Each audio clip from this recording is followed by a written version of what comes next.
Hello! To put widgets on lock screen on Samsung Galaxy S25 Ultra, first of all you have to go into the settings. From here scroll down and go into the wallpaper and style, and here we have the lock screen, so let's press on this one, and right there we have the section with widgets, so we have to press on this, and now we can add some widgets, but first of all let me just delete the previous widgets.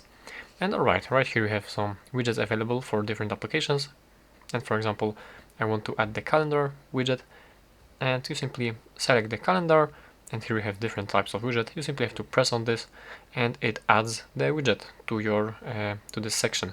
And as you add more widgets and you want to adjust them, you want to change the position of these widgets, all you have to do is simply press and hold on any of these widgets and drag it around to change its position. And as you're done applying changes, you press done button right here on the top right corner, and that's how to do it. Thank you for watching.